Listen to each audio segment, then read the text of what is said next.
that side.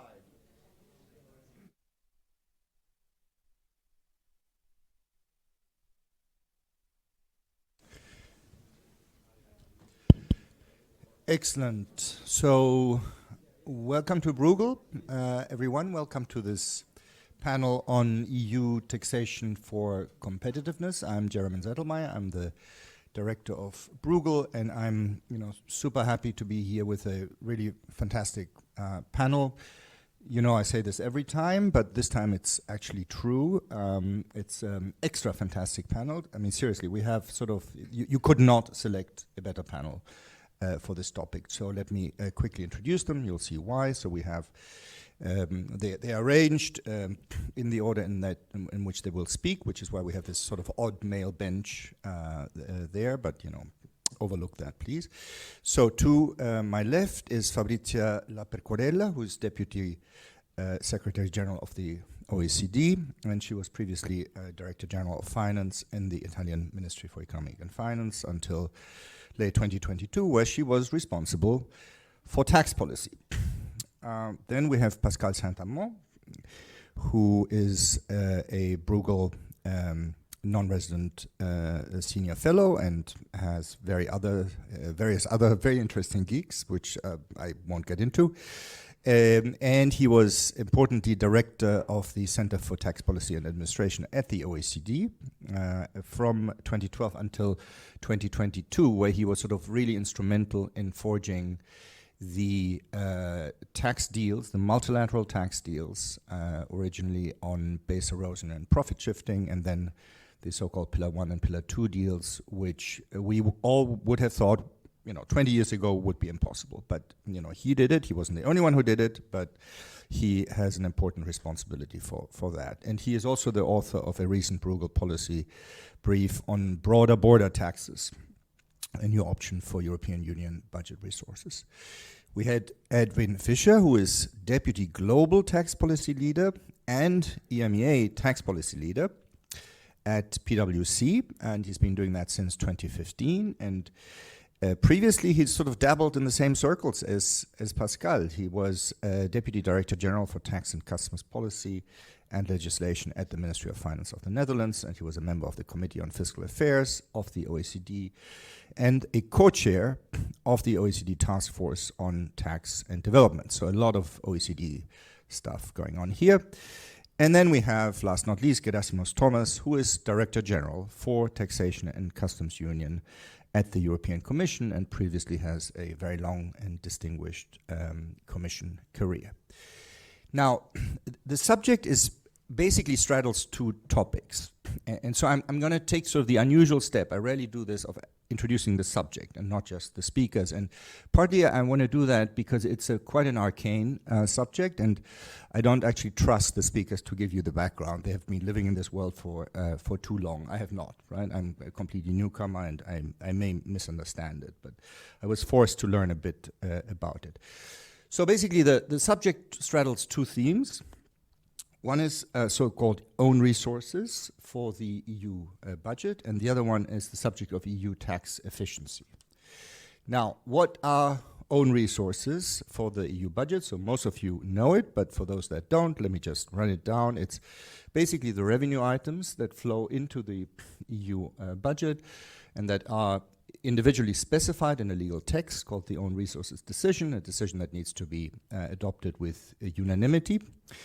And so in the current budget cycle, there are basically four types of revenues in there. There are EU customs duties. These are the so-called, sometimes referred to, this is not a legal term, but sometimes referred to as genuine own resources because they are actually levies that are levied by the EU at the EU level. Then we have VAT-based own resources. So if I'm not mistaken, 0.3% of each member states' VAT base are paid into the EU budget. Then there's a relatively new thing since 2021, which is a contribution from member states based on the quantity of non-recycled plastic waste. So it's not a tax of the EU for non-recycled waste, but it's sort of like an incentive to member states, like you better do well with your recycling policies because if there's a lot of recycled waste, you're going to have to pay more into the EU budget. And then finally, there's a residual. And this residual is supposed to balance the budget up to a cap. And this is the so-called GNI-based, gross national income-based, own resources. And so member states have to pay in proportion to their gross national incomes up to a cap, which is 1.4% currently of EU GNI.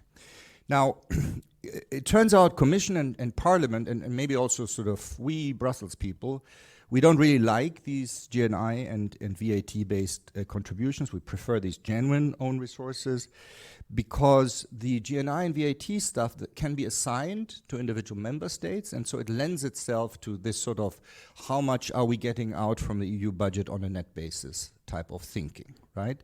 So you can sort of track how much member states put in, then you can say, oh, let's see how much we pull out of the budget through the Common Agricultural Policy, for example, or through cohesion funds, and are we net losers, are we net winners? And of course, you know, as Europeans, we don't really like that thinking because a lot of what the EU does is a common welfare gain. It's not redistributive. The EU exists because it's collectively better for EU member states to have it than not to have it. And so for this, you know, if no other reason, the philosophy is to the extent that we want to raise own resources, we should maybe do it through these so-called genuine own resources. Okay, so that's sort of the basic background. Now, just one point on why we have these two themes, EU own resources and EU tax efficiency, and how they might relate to each other. I mean, you might be forgiven for saying, what do they have to do with each other? EU tax efficiency is about tax efficiency of tax policies at the member state level. Own resources is about own resources into the EU budget. So, at some level, of course, there's no contradiction. You can identify new own resources, genuine or not, and make EU tax policies more efficient at the member state level. And, you know, they may actually complement each other. So by doing the latter, making EU tax policy more efficient, you may raise revenue through growth, for example, which then automatically raises own resources through the VAT channel, for example. Now, at another level, however, these two sort of topics or terms, how do we raise own resources, how do we expand them, how do we increase EU tax efficiency, they reflect different philosophies. And so I would say a philosophy that you find a lot in Brussels, and so publications by Bruegel that are sort of a little bit in this vein, is the idea that the big efficiency gains and the big competitiveness gains in the EU are going to come through the expenditure side of the EU budget. And that it will involve reallocating some expenditures from the national level to the EU level because that's efficient if you want to tackle big common problems. So for example, green investment, cross-border infrastructure, improve the workings of the single market. This is what, for example, Mario Draghi refers to when he talks about radical change. It's about a radical change on how we divide the labor, if you like, between member states and the EU. Now, if you take that view, that there are this big efficiency prize by, having a EU budget that is larger and different from the one relative to the one of member states, you need to finance them. And if you want to finance that, you need to raise own resources. So here the own resources is like the tail that gets wagged, or the taxation is the tail that gets wagged by the expenditure dog. Now, there is another philosophy, which is that a plausible way to raise efficiency and competitiveness, so same objective as philosophy one, is through the tax system of the EU. Make it less distortive, makes it less harmonized, make it more supply-side friendly, you generate growth. And having attained the primary objective that we all believe in, which is growth and fairness to some extent, maybe it's not that important to raise own resources at the EU level, except that this happens automatically through VAT. So, philosophy one involves a more or less radical change in the distribution of labor between member states and the EU.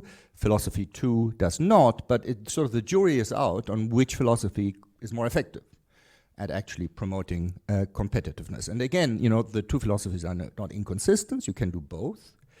But in practice, and I invite you to listen to this panel with this in mind, people adhering to philosophy 1 are a bit less likely to emphasize tax efficiency, and people adhering to philosophy 2 are perhaps less likely to emphasize own resources. And of course, as a union and as member states, we need to decide on what types of reform we want to spend our political capital on, right? So in that sense, there's a meaningful distinction. So apologies for the long introduction, and I hand over. We're going to have one round of statements from the panelists, then I'll ask a few questions in a follow-up, and then we'll open the floor. Fabrizio.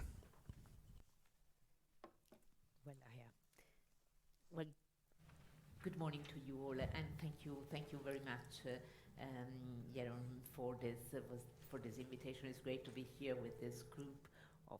It is not.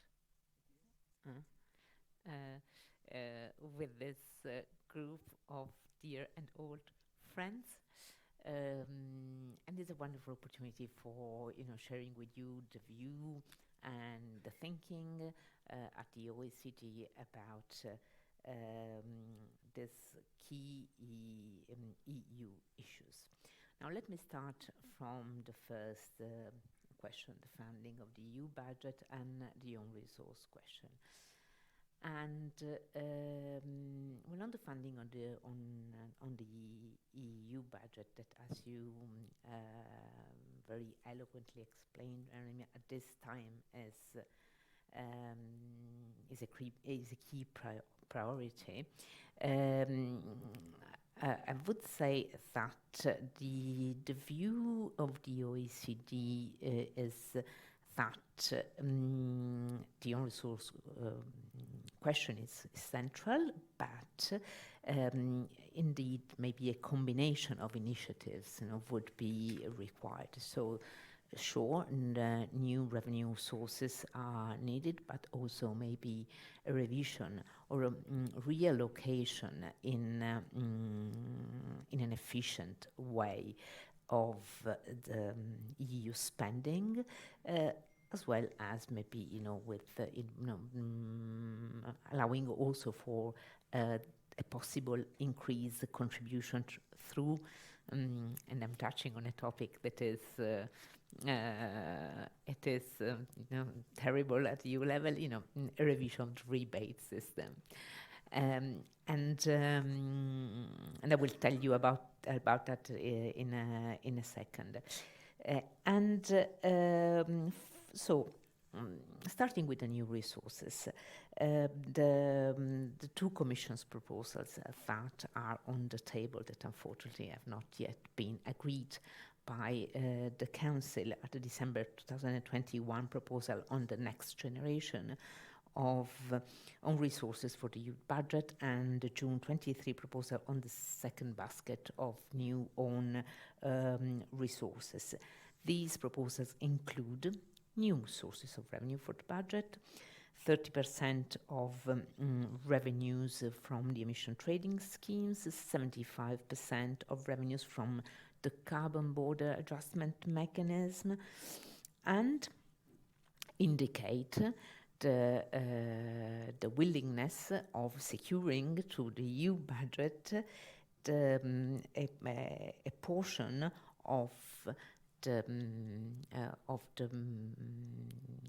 revenue that will be derived by the reallocation of taxing rights on the residual, on part of the residual profits of the largest and most profitable multinationals, as when the agreement on the Pillar 1 or the two-pillar solution will be finalized.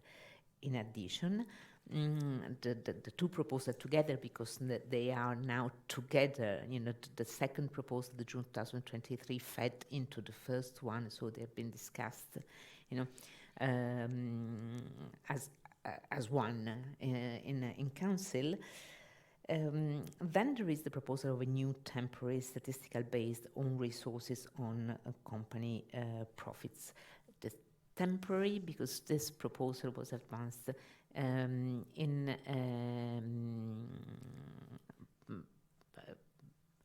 anticipates a future future resources that could be derived by agreement or by the agreement on the BFIT directive proposal. Now, this new own resources are broadly in line with, well, I mean, the important thing maybe is to note that in the Commission view,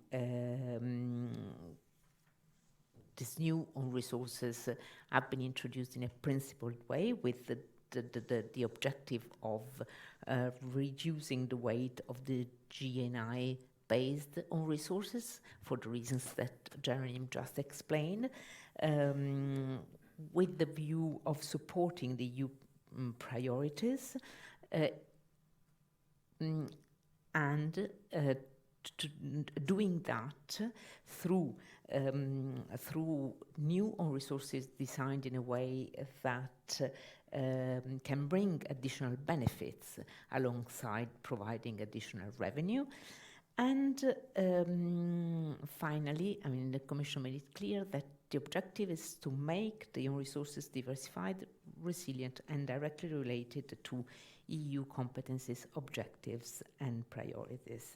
Now, this is very consistent with what the economic literature indicates would be the characteristic of genuine own resources. So our assessment of this is that with these two proposals, the Commission has made a step into the right direction, and in fact, I mean, and this is broadly in line with the OECD recommendations as contained in the economic survey for the European Union and the Euro area. What about the second and the third elements that we think are important for funding the EU budget?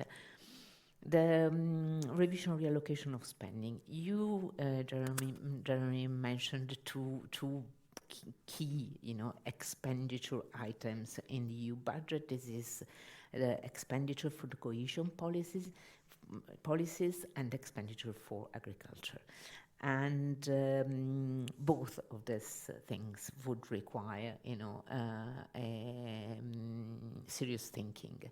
As for the cohesion funds, they could, in our view, in our analysis, we would suggest that it could be better targeted at the lagging regions to address more effectively the regional divide. It is, I mean, there's a large amount of money that goes into cohesion policies, and if you read the cohesion reports, both the 8th and the 9th, I mean, you see that regions that are beneficiary, that are the first beneficiaries of these resources, still, maintain the most significant divide, territorial divides with respect to the rest of the EU. So there's something that is not working there, and that is need thinking. The same for agriculture. For agriculture, it's even worse because, I mean, is a very heavy voice in the spending. But what is actually striking is that there is a large part, 27% of support to the agricultural sector that is still linked to production. And this, honestly, is something that should be phased out. Because support for investment would be consistent with the growth-oriented funding of the EU budget, but support production is honestly something that maybe at this point in time could be, readdressed. And well, the last thing, I mean, the rebates is it has to do with the rebate system has to do with what Jeremy was suggesting at the beginning, the differential between what is paid to the budget and what it is received from the budget. So it is a system that, in a very, I think, complicated, complex and way, it tries to address this issue. I mean, at the moment in which the EU is faced with, has been facing a series of emergencies, and we need to, and has actually provided support to EU member states, could be the right moment to rethink also about the rebate systems. And to quickly go on the other issue, the efficiency of taxation in the EU, including at the level of the member states. Here again, our economists warn that the policies that will have to be adopted to secure the fiscal consolidation needed to tackle not the immense public debt that has been accumulated in the last 3 years, and it has been, and most of this, well, a significant part of these resources have been used to finance mainly untargeted support, fiscal support. Now, the policies that will need to be put in place to secure fiscal consolidation will need to be growth friendly, both on the tax side and on the expenditure side of the budget. And it is suggested that governments should upgrade their nationally budgetary frameworks and bolster resources for the independent fiscal institutions. And this has to do mainly with securing that, securing an effective policies for fiscal consolidation. But the crucial point here is to avoid that fiscal consolidation is addressed with increasing taxes, say on labor that are very inefficient, cutting public investment. This is not what we need. We will need fiscal consolidation, but we need that to be growth friendly, both on the expenditure and on the tax side. On a more technical point of view, I have a few things, and on the taxes, on the tax side, and having in mind the immense improvement that have been made with the approval of the two-pillar solution, and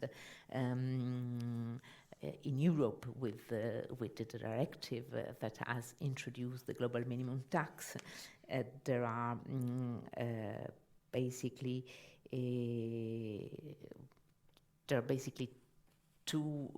number of things that could help to increase the efficiency of the European tax systems after the introduction of the global minimum tax. I would only focus on two aspects. One is basically the opportunity that now opens up for EU member states to re-examine and hopefully reform the large number of wasteful tax incentives that are there for corporations. And where for wasteful tax incentives, I intend income-based incentives. And we have recollected that we have witnessed in recent years an incredible expansion of the use of income-based incentives, and we have recollected that basically now among EU countries, 16 out of 27 EU countries were offering income-based tax incentives in 2022 compared to three EU countries in the year 2000. So in 20 years, I mean, it's a five-fold, increase in the use of wasteful tax incentives. And we think that the provisions for the tax base, to the extent that they treat favorably policies such as refundable tax credits, acceleration, expensing of investments, and also the substance-based income exemption can allow countries to preserve the benefits of policies like enhanced allowances for R&D credits without moving to more.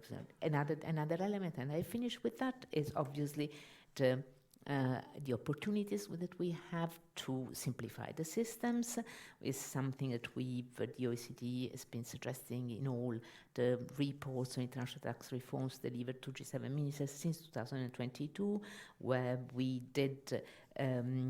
have suggested that government, once this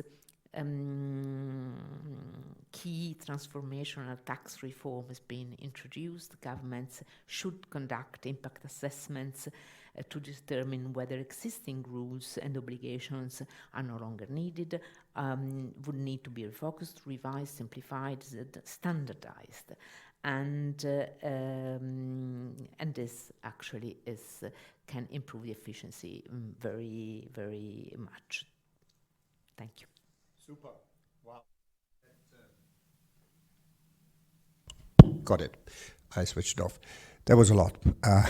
Fantastic. So if I understand correctly, so the main messages are, first, the own resources ideas that the Commission put forward last year are basically fine, which then raises the question of why they were not so welcomed by the Council. We'll get to that. Second, there is some scope for quite a lot of scope for improving the structure and perhaps expanding the EU budget. Third, tax efficiency is a big deal at the member state level and can be improved by eliminating what you call income-based incentives. You may have to explain that in the second round, what that is, by simplifying the tax system, maybe by harmonization. But then ultimately what you want to do is protect public investment in the downturn, right? And so if that creates a need to raise taxes on labor, that is, as I understood you, maybe an acceptable cost, but we can get back to that, right? So, great, fantastic. So, Pascal, please go ahead. Thank you, and good afternoon to you all. When reading on the screen the title, I realized that Bruegel is good at oxymoron, taxation for competitiveness. I mean, if you pause 1 second, you say that there is something wrong there. If you want to be competitive, you don't have taxes, right? The lower tax you have, the more competitive you are. I don't want to make you pitch, Edwin, but that struck me. And I would actually say, well, we need taxation because enhancing own resources in the current context is a must, right? I mean, we have a war next door. We have a war just after the next door and probably more coming further. We have the energy transition. I like quoting Nick Stern, 2.5 trillion euros per year for the energy transition in the South, not including China. So we're talking about trillions, which are badly needed now. Otherwise, we go to the abyss or I don't know where. And we have the debt to pay back starting in 2028, Next Generation EU. So the picture here, even though we are in a high tax region already, I don't know what's the average of tax to GDP in the EU, but probably above 40%, 43%, I think. We're already very high, but it looks like we need more money. And then the question is, how do you get more without harming your competitiveness. So more than 4, it's taxation and competitiveness, and what's the relationship? So we have an issue of level, we need more, but we also have an issue of the policy mix.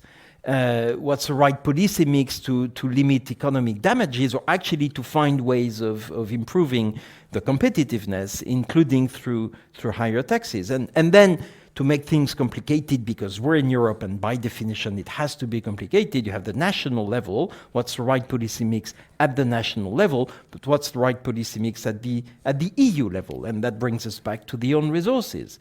And the own resources, Jaromín, you made it, you have the genuine own resources, the EU as a tax collector for an EU tax from a design perspective, or less genuine resources where the member countries pay a check. But if they pay a check, then they will say, what's the difference between what they pay and what they receive? And you may have one saying, I want my money back, right? And it introduces a logic, even though the one saying that now is out, but still, it introduces a logic which is not very conducive to the most rational policies. And to add to the complexity, we have something like a double constraint: unanimity to decide on the own resources and unanimity in taxation, even though there is an overlap between two, but budget is by unanimity, so to agree on the spending you need that, to agree on the revenue you need that. So the picture is not very conducive to exciting design that you can say you should do that, and then people will say, yes, Jaromín, Bruegel, that's the best place, they provide with the best policies, of course we're going to do it, and Gerasimos will say, I love it, and he will go to the members, and all the members will applaud and say, thank you, Gerasimos, for this proposal, and we go ahead. So not the landscape. So what can be done there? And that's where I'm pragmatic. They allowed me in Bruegel, in spite of this pragmatic aspect, where we are, what can we see emerging, and so the first thing is, in this landscape, what we can see emerging is a debate on new taxation, new forms of taxation. You can see that currently. You have the debate on taxing the rich, which is a very Marxist or French way of, because the English don't use the rich, they say high net worth individuals, right? So taxing the rich is, can we better tax capital income? Have we reached a point where capital income actually, because of an ideology which was all about competitiveness, saying, well, if you want to be competitive, don't tax capital, don't have corporate income tax, don't have dividend tax, don't have capital gain taxes. And I think we're now going back, including the IMF, and say, well, maybe something can be done there. That's the G20 Brazil presidency which took over that agenda.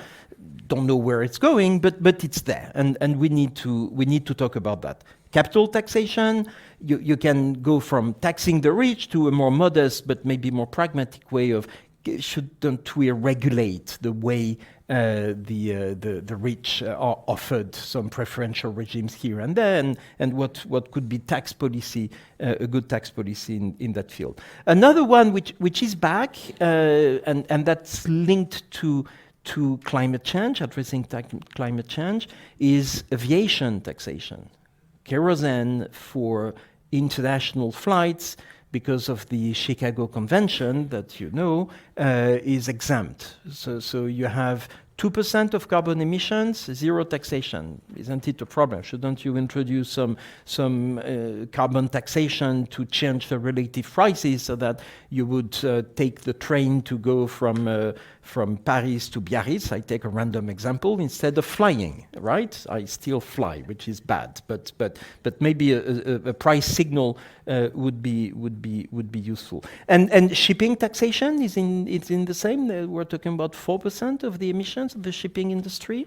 The shipping industry doesn't pay corporate income tax, and they don't pay anything on the fuel, which is heavy fuel and heavily polluting. So you have new elements in the landscape which are emerging, and then you have new taxes, but on the tax policy you need also to design efficient tax policy. The past 15 years have been about trying to introduce a global regulation or a tax regulation of globalization.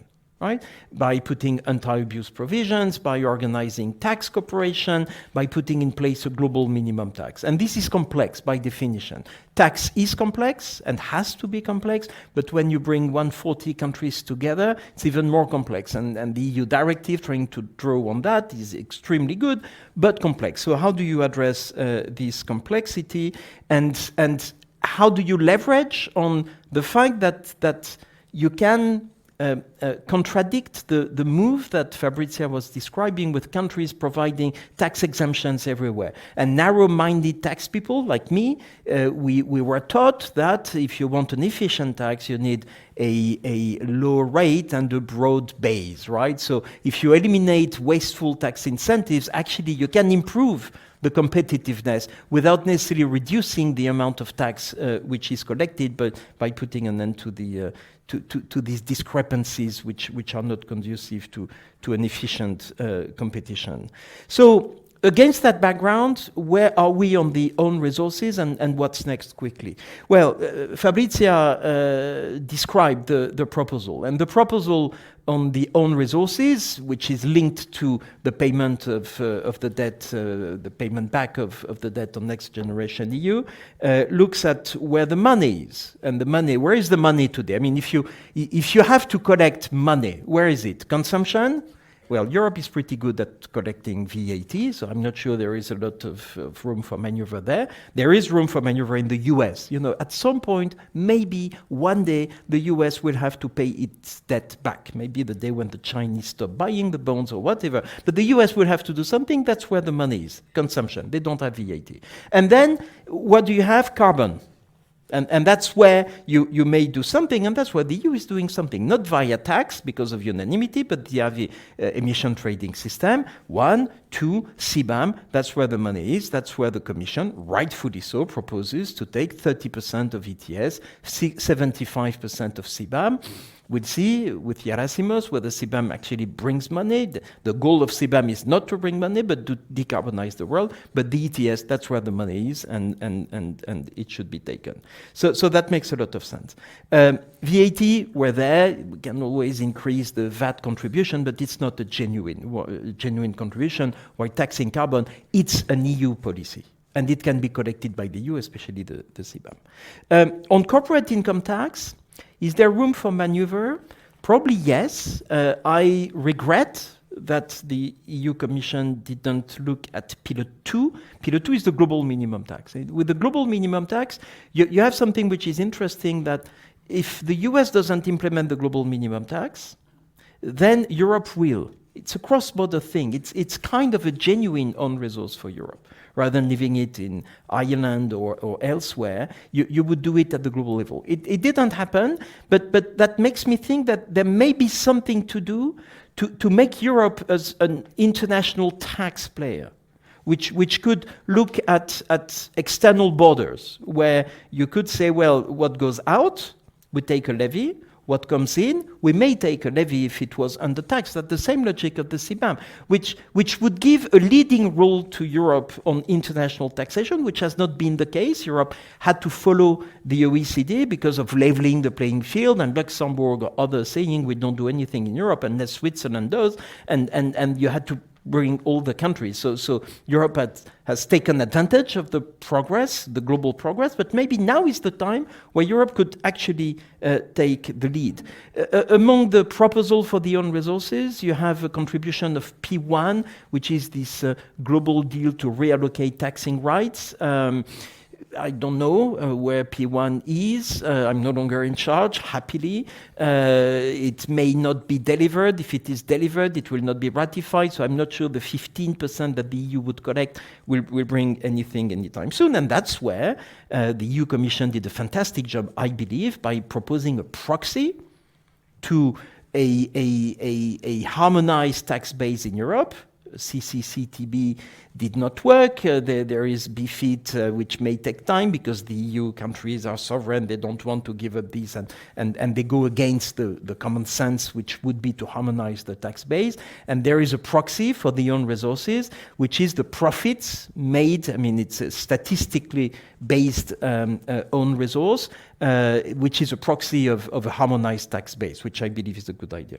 To finish with, but I hint into it, exit taxes. I think if you want to manage wealth taxation, maybe one day, you need an exit tax. If you want to face the avalanche of trade sanctions that Trump 2.0 would bring, because Europe applies the minimum tax, he doesn't, because Pillar 1 is not going far, and therefore the Section 301 will be reactivated. It's a trade sanction provided by Section 301 of the Trade Code of the US, will be reactivated against some EU countries and against the EU if it goes. It shouldn't to a global, to a European DST. So in that context, having Europe as a force would be, I think, something good. So I pray for that.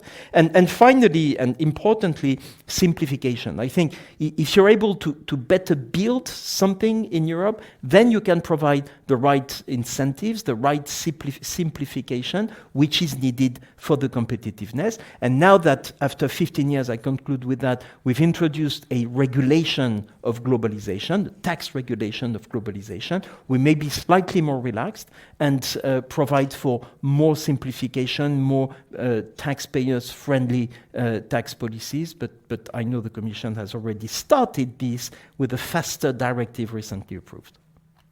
Super. Thank you so much, Pascal. By the way, I failed in my main duty as a moderator, namely to read out the Slido code. So if you want to ask questions, please do so on Slido, on your phone, or on your laptop, and the code is #taxation. And Edwin now, please. Yes, thank you, German. Interesting observations by Fabrizia and Pascal. And I think your question, your focus on own resources distracts us, I think, from two things. That is the major challenges I see for the European Union. That is modest economic growth compared to the US and China, for example. That is a lack or gap of productivity and technology. That's huge. Productivity dropped by 20 percentage point in the EU compared to the US in the last 20 years.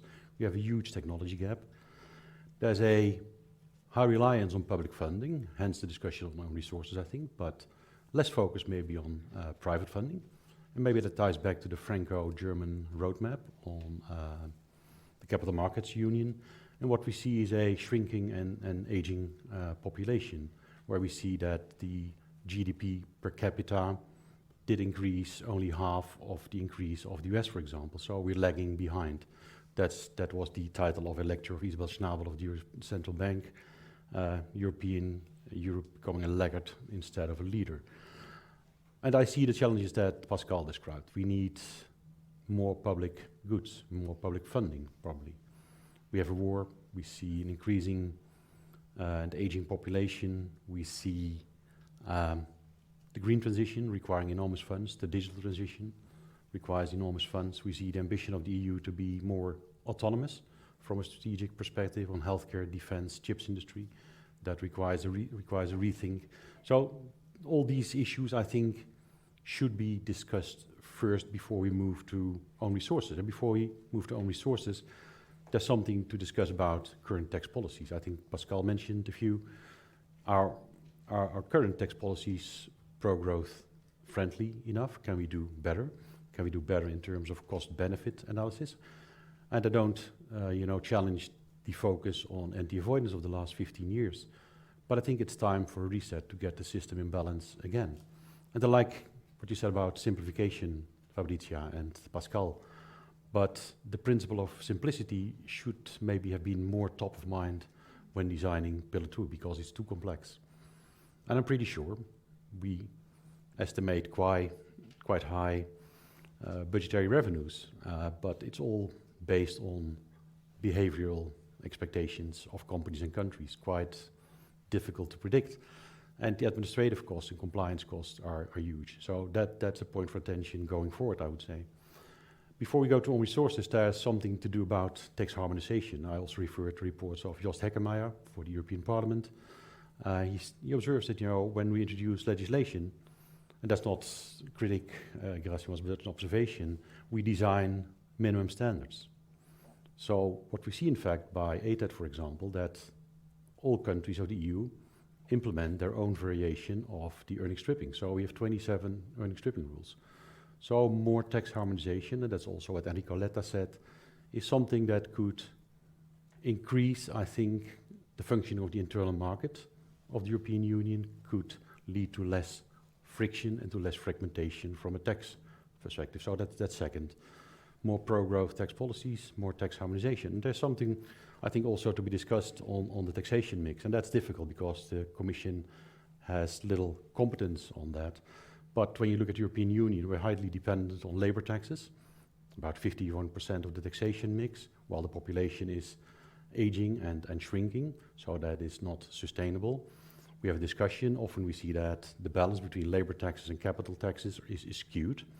And the answer per se, and we need to discuss that, Pascal, is not per se to increase wealth taxes, but also to look at how can we reduce labor taxes.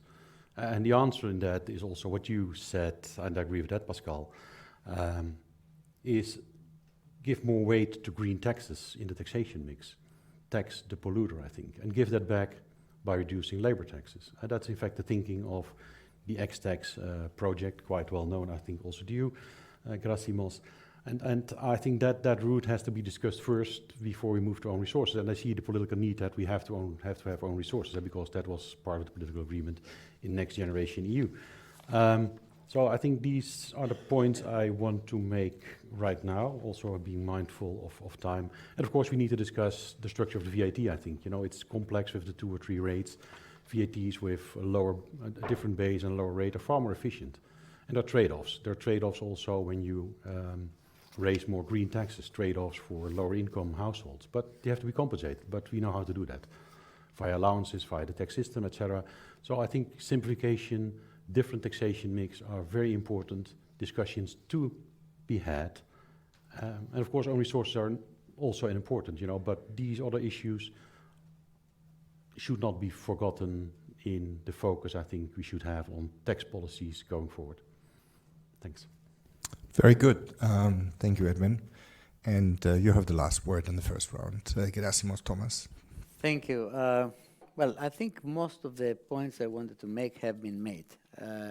I think that we have to zoom out in the big picture of, the impact on the tax mix that we need in this continent, and before we zoom in on, let's say, specific issues. And a big change that we have compared to a few years ago is that we will not have these peace dividends, and we need to increase defense budgets. But we also need to invest in health. COVID crisis shows that. So the need to, let's say, increase revenues is there. Now, the figures come and tell us that we are not doing very well on that. So we will publish early July our annual tax review report, and we will show that nominal tax revenue in 2022, let's say, it's only up 8%, that it didn't even keep up with inflation. So it is true that we have a high tax burden in the EU, among the highest, but we have to spend on more things, and we cannot, let's say, keep up with the revenues that are coming in. What is strange is that despite the fact that we have all these important needs and going forward, some coming from mega trends, some coming from conjunctural crisis, the tax mix in the EU has remained extremely stable. Very much relying on labor, 51%, 50.6% in particular, the consumption taxes at 27%, the capital taxes 22%. The tax mix, we have difficulty adjusting this tax mix and the revenue mix. And in some areas, what we see is even counterintuitive. We had, let's say, environmental taxation. We had some environmental taxes, including the energy taxes, and there were let's say, they were 6.3% in 2011, and they are 5% now. So because of inflation or so, but somehow we have not keeping up. I mean, we have a Green Deal. We'll try to change our behavior, and environmental taxes as a percentage of the tax mix have been going down. So there is certainly a reflection and a debate that we have about the tax mix. We have been doing quite a lot on the efficiency of the tax system. I mean, we and the member states, so the EU, has been investing a lot on digitalization. And this has brought a lot of results in many countries. The VAT gap has gone down in many countries, is going down overall.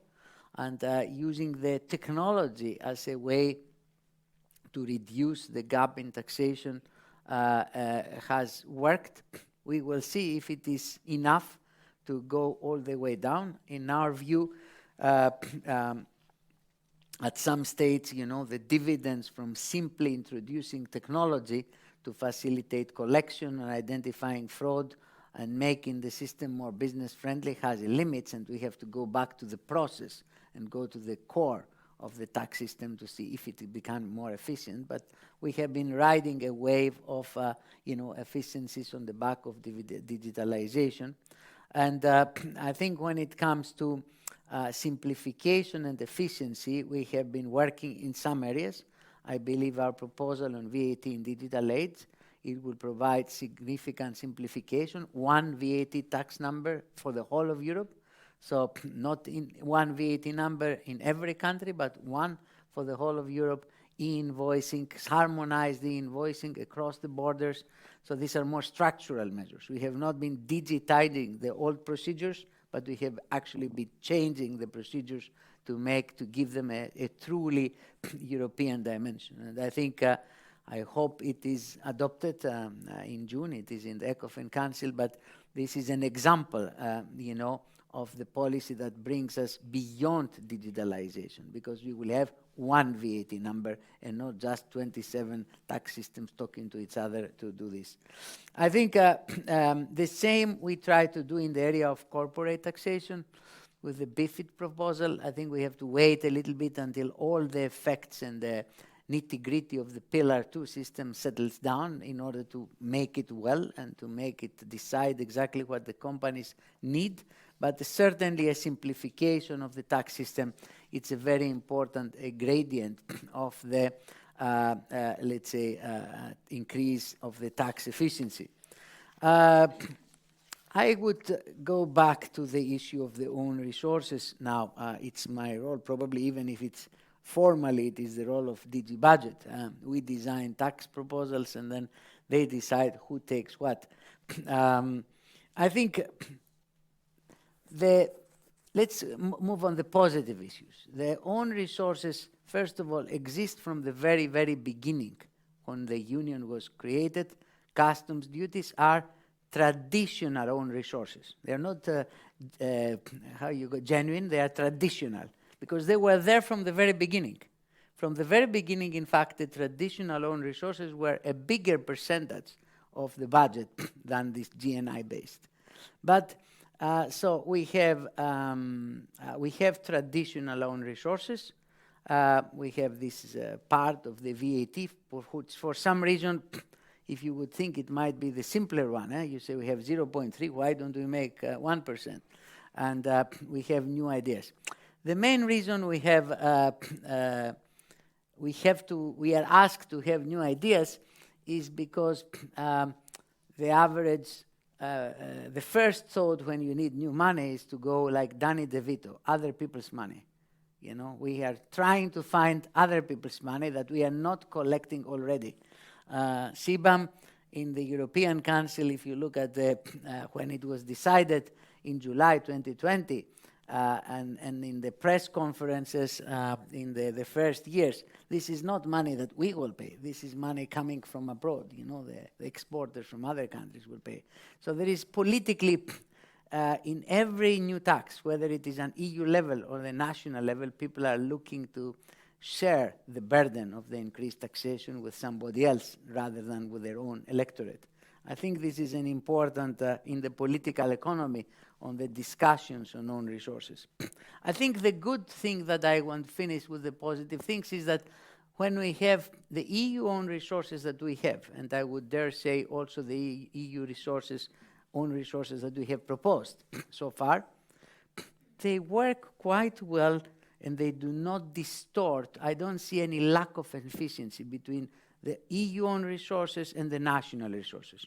You can see in several member states or other countries around the world who have a federal structure, there are frictions between the federal taxes, the regional taxes, and the local taxes. And I think I consider personally positive that the own resources that we have and the ones that we propose, they not mess up. You know, we might like or not like them, but when they are there, they don't mess up. I will, in the semester, we have certain member states, I will not mention here, where we recommend that there is inefficiency between the regional taxes, the national taxes, and the local taxes. So we have avoided that mistake.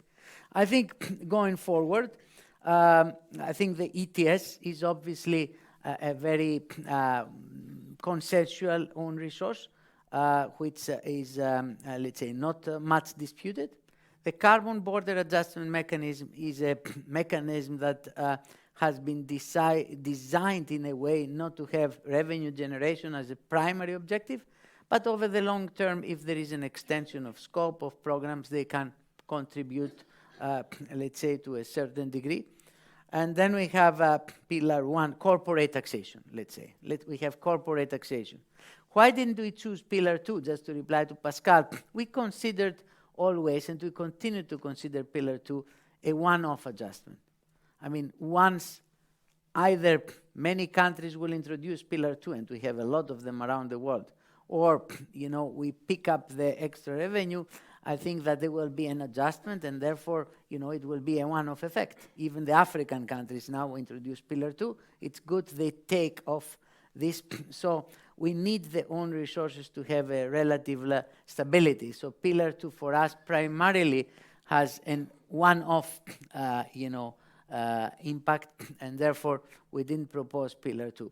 Pillar 1 is a redistribution tax, and therefore we have to have, like in the corporate statistical base, we have other ideas, but at the same time, the ECOFIN ministers decided that it was not the time to discuss own resources. I think this might come back as we come closer to the MFF discussions, and therefore the Commission will be ready, let's say, to, if asked, to look at this issue. Super. So I'm going to ask each of you a follow-up question and try to please be brief in your answers. Fabrizia, what do you think about Pascal's idea for own resources? And before you get there, can you do the impossible, which is to summarize in 30 seconds Pillar 1 and Pillar 2? Because it's been named several times here. You now own this stuff, right? If you fail, I will cut you off after 30 seconds, and Pascal will continue your explanation. You can do it, but That's well, right. Pillar 1 is not a tax; it's a reallocation of taxing right. So there is no taxation involved. Through the reallocation of taxing rights, countries can have revenues they were not entitled before, but they become entitled after the reallocation. Pillar 2 is the global minimum tax, is a tax, is a new tax, and it is conceived in a very articulated way with three tiers that secure, I mean, they should... refers to global minimum tax for corporates, right? Corporate income. Yes, this is the corporate, the global minimum tax for corporate income set at 15%. It is articulated into three tiers. Each one of these three tiers has a specific function. The first tier actually allows to tax the country of residence of the headquarters to tax the income that is taxed, that is placed elsewhere in a low tax jurisdiction. The second tier, I would say, is what allows countries to tax income of non-resident companies that are located in their territories, if this at the level of at the minimum at the 15%. The third tier is the under-tax payment rule, and the under-tax payment rule is the most complex component of this thing, and one reason why I am not entirely convinced. I mean, I'm fascinated by the So this is Pascal's idea to exploit yeah, that, yeah, right? okay, That the yes. EU should grab these under-tax But I mean, payments. the thing is that I see it as not as the third tier I don't see it as a tax. It is a regulatory mechanism. It is it is a piece in the construction that is there to provide incentives for countries that are not thinking to. It's like the CBAM a little bit for those who are not adopting the income inclusion rule to actually adopt the income inclusion rule, and as such.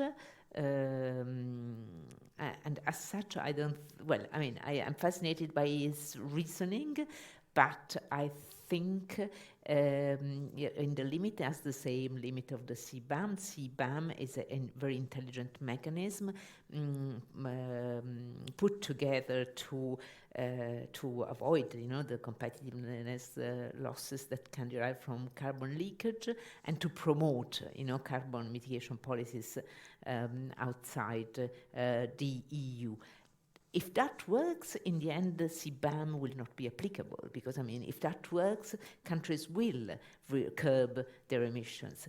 If the global minimum tax works, countries will apply the income inclusion rule, so there will be still the QMDT, the qualified minimum top-up domestic top-up tax, the part for which you tax the non-resident companies in your territory, and there will be, the income inclusion rule, the part for which, but that one will not be there. And one... Thanks. Can I respond to one of the, because I think that, sure, absolutely. I read somewhere that somebody was asking before about the wasteful. It was wasteful tax incentives. So what I was referring to is the tax credits or other types of tax incentives that mainly are designed to reduce the tax base. So it's reducing and so to reduce the tax paid, and that are not there to, for instance, to incentivize investment.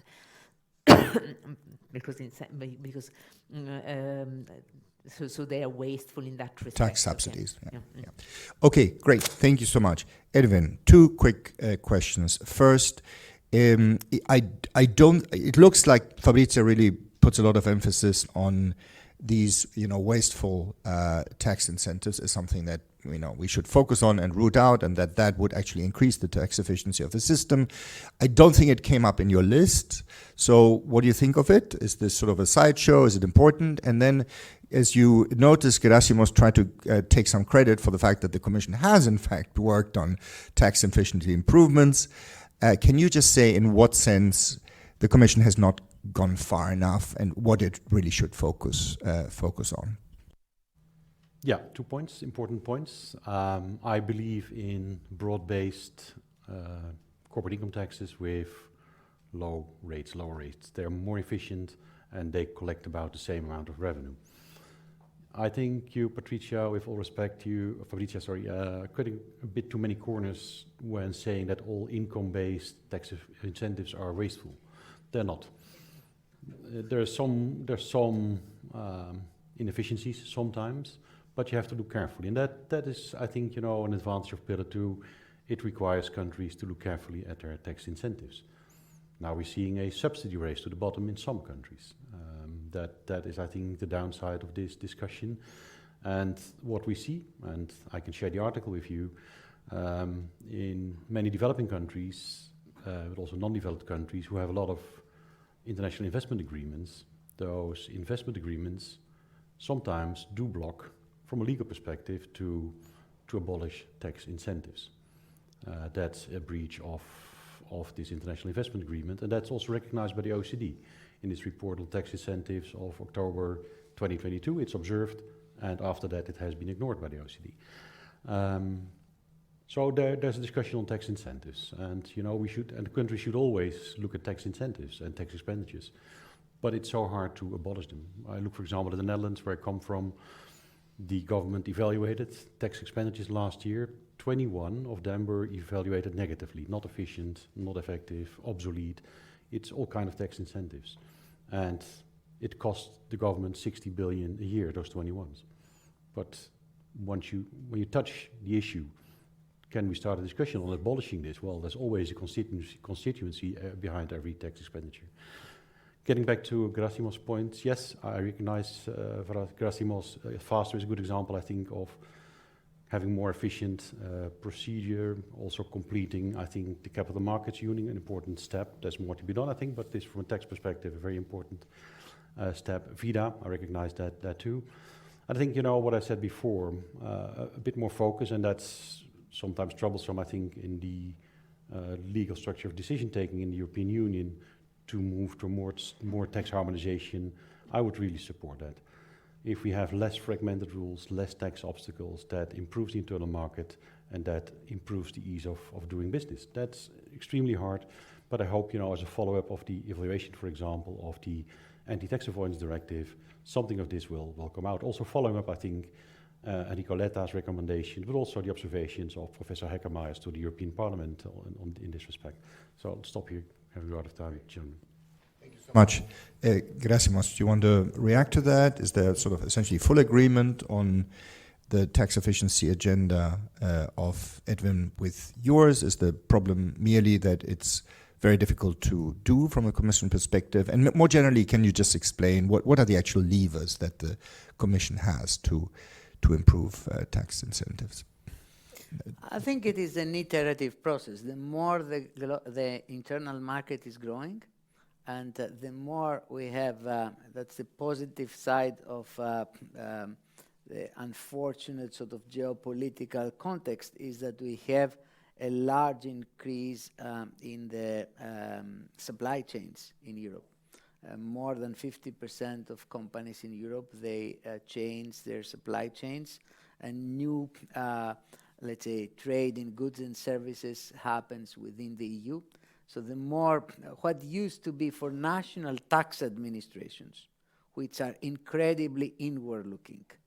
I say this like you, I don't have a tax past, so so I mean they're incredibly inward-looking, and at the national level, all what's up. The EU is foreign affairs for tax people, and the more now we have an increase of the businesses, small and big, doing not only the big ones that we have been discussing here, the more small businesses do business across the border in Europe, the more the tax authorities are, let's say, feel necessary, and they are pressed to think. So we have the excellent example of VIDA. What does it happen? Many member states were doing e-ticketing and e-invoicing their own way to serve their own national constituency, and they forgot completely of the dimension of their business who do business in other member states.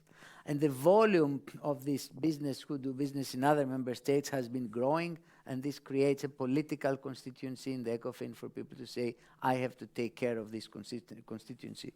So I think that's what we are trying to capitalize on when it comes to corporate taxation.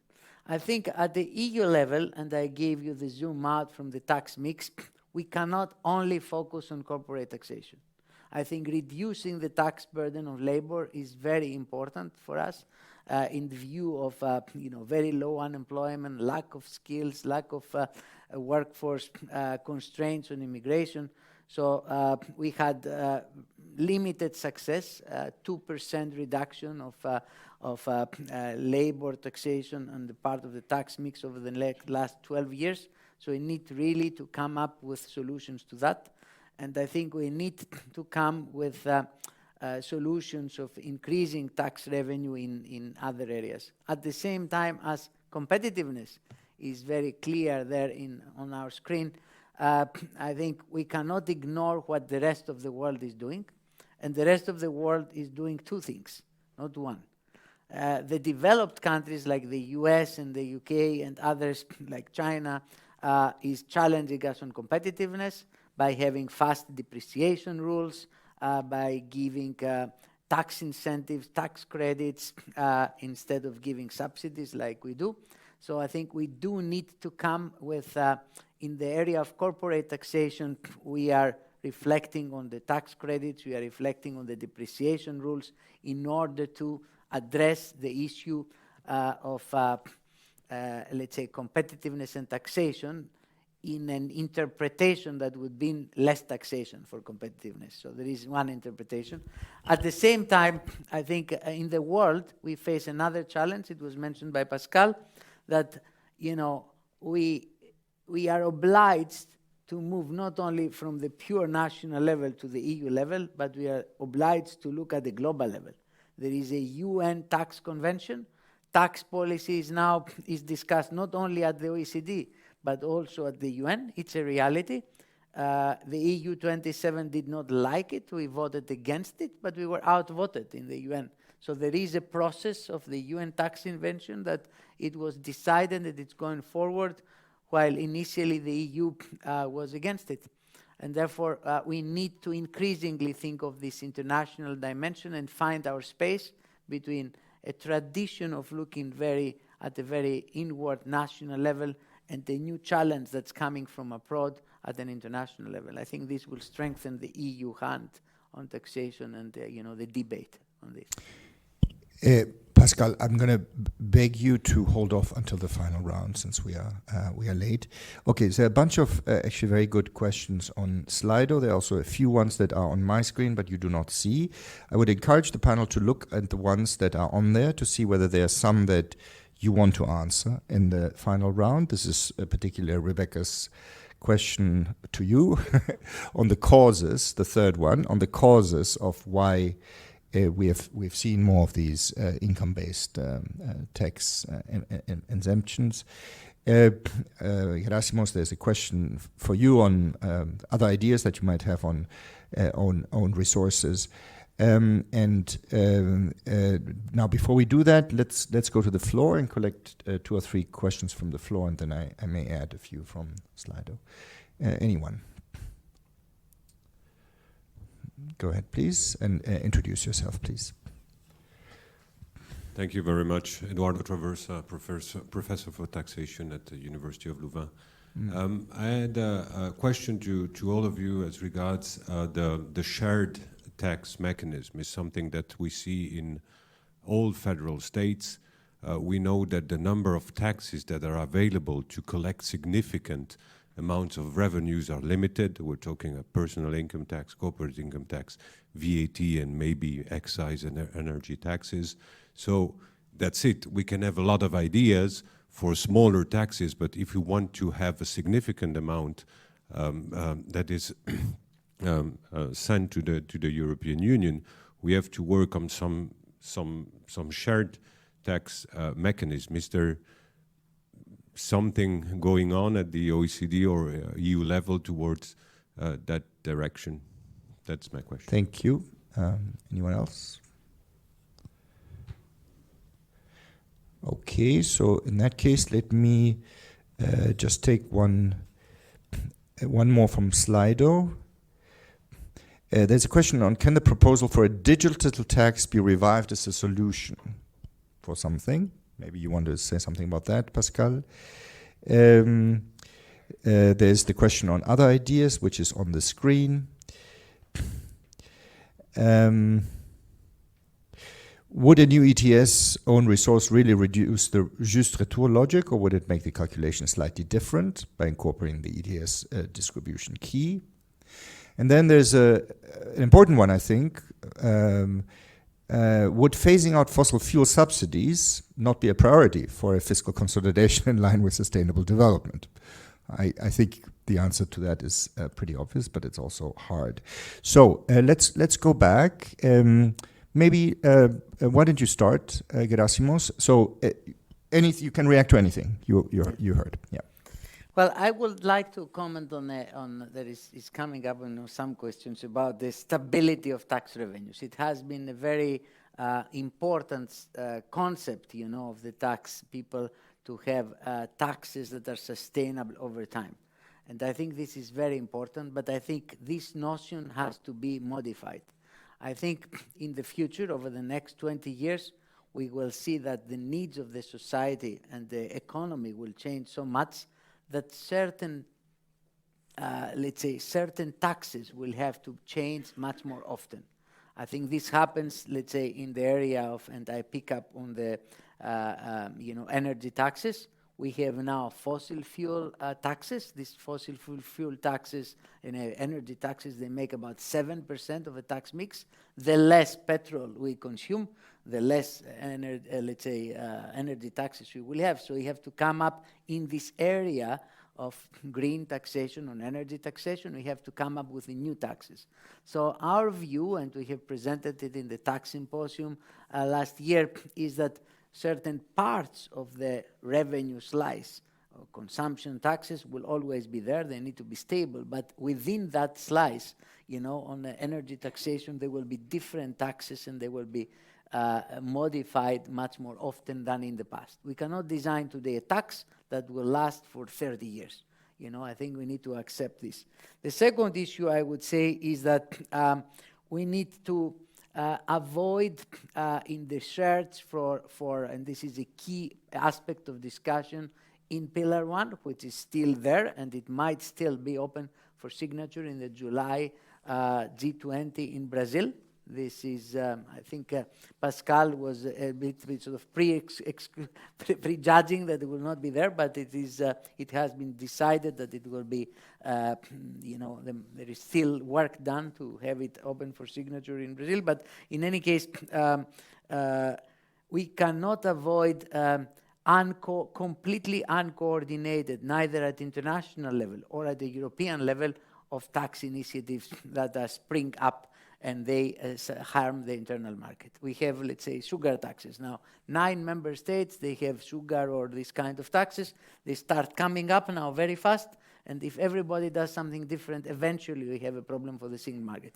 Equally, internationally, for the digital taxes, we need to tax in a new way in the digital economy, but if India does the opposite of, Brazil or France or Italy, it's not going to be a positive game for anybody. So I think a certain degree of international coordination is extremely important, and I think it is, we need to have some general principles that create this. On the new ideas, I will not comment, otherwise they will not be new when we will announce them, but I think we are working on them. They require a rigorous assessment in order to present to the new college, and let's say we are looking, at...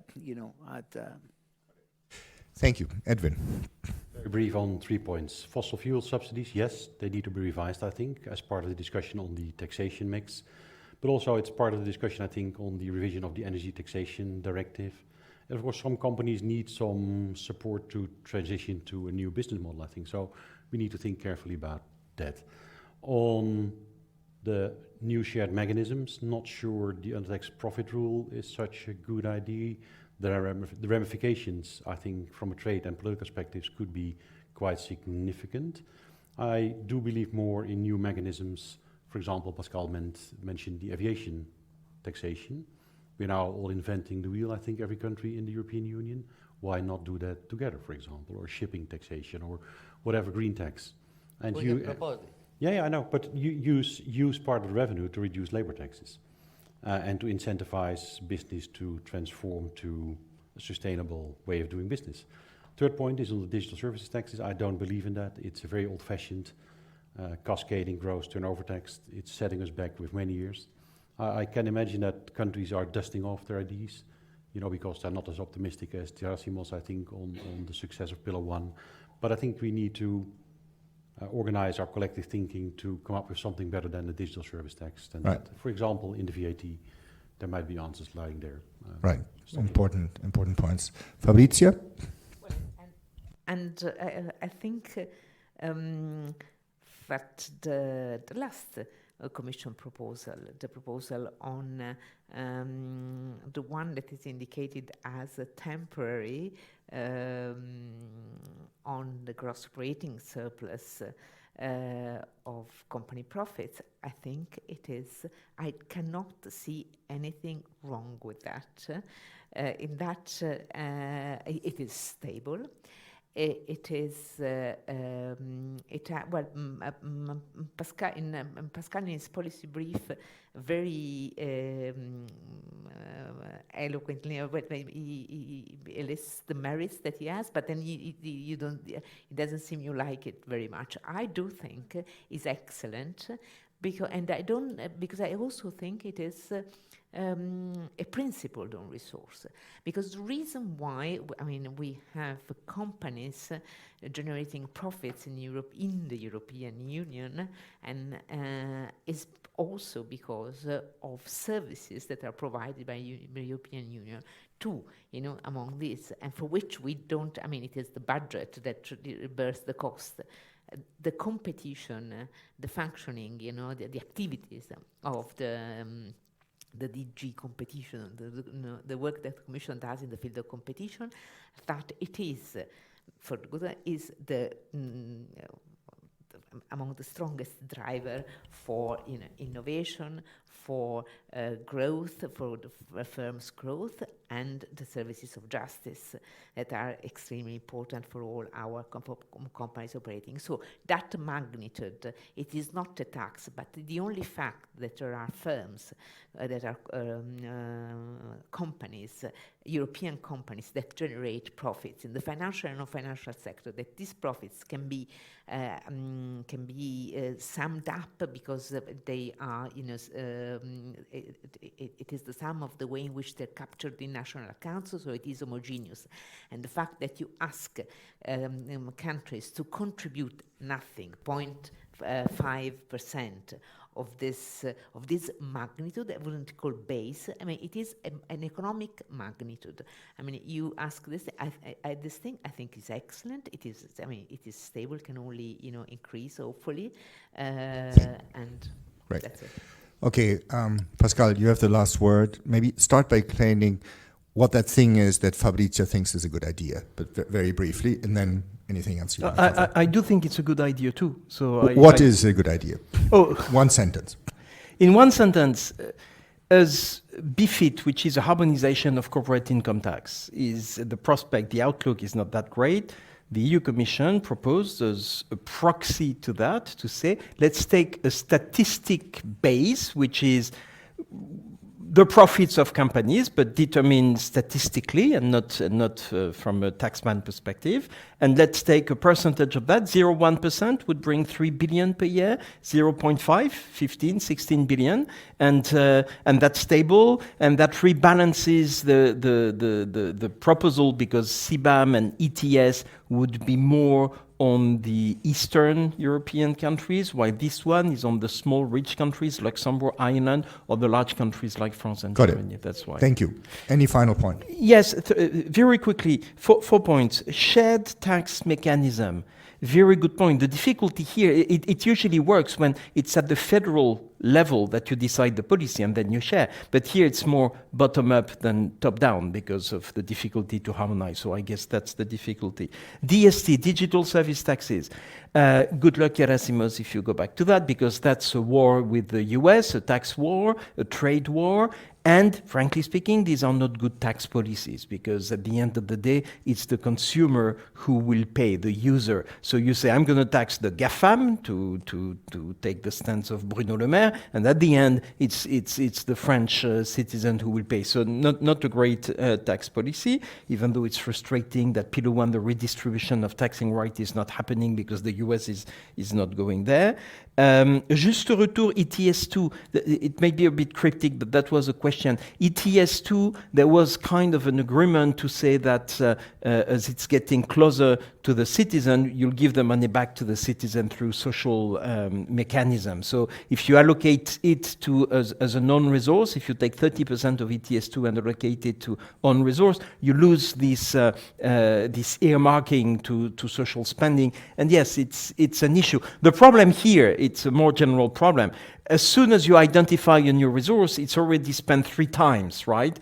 For the cause, it has to be spent, but the country has already collected and wants to keep it, and the Commission says, well, I want to do it for my general budget, so that's the difficulty. Finally, there was a question, is the FTT, the financial transaction tax, dead? My response is, was it ever alive?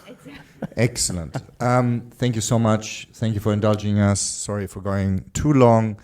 And thank you so much to our panelists. You were all great. Thank you.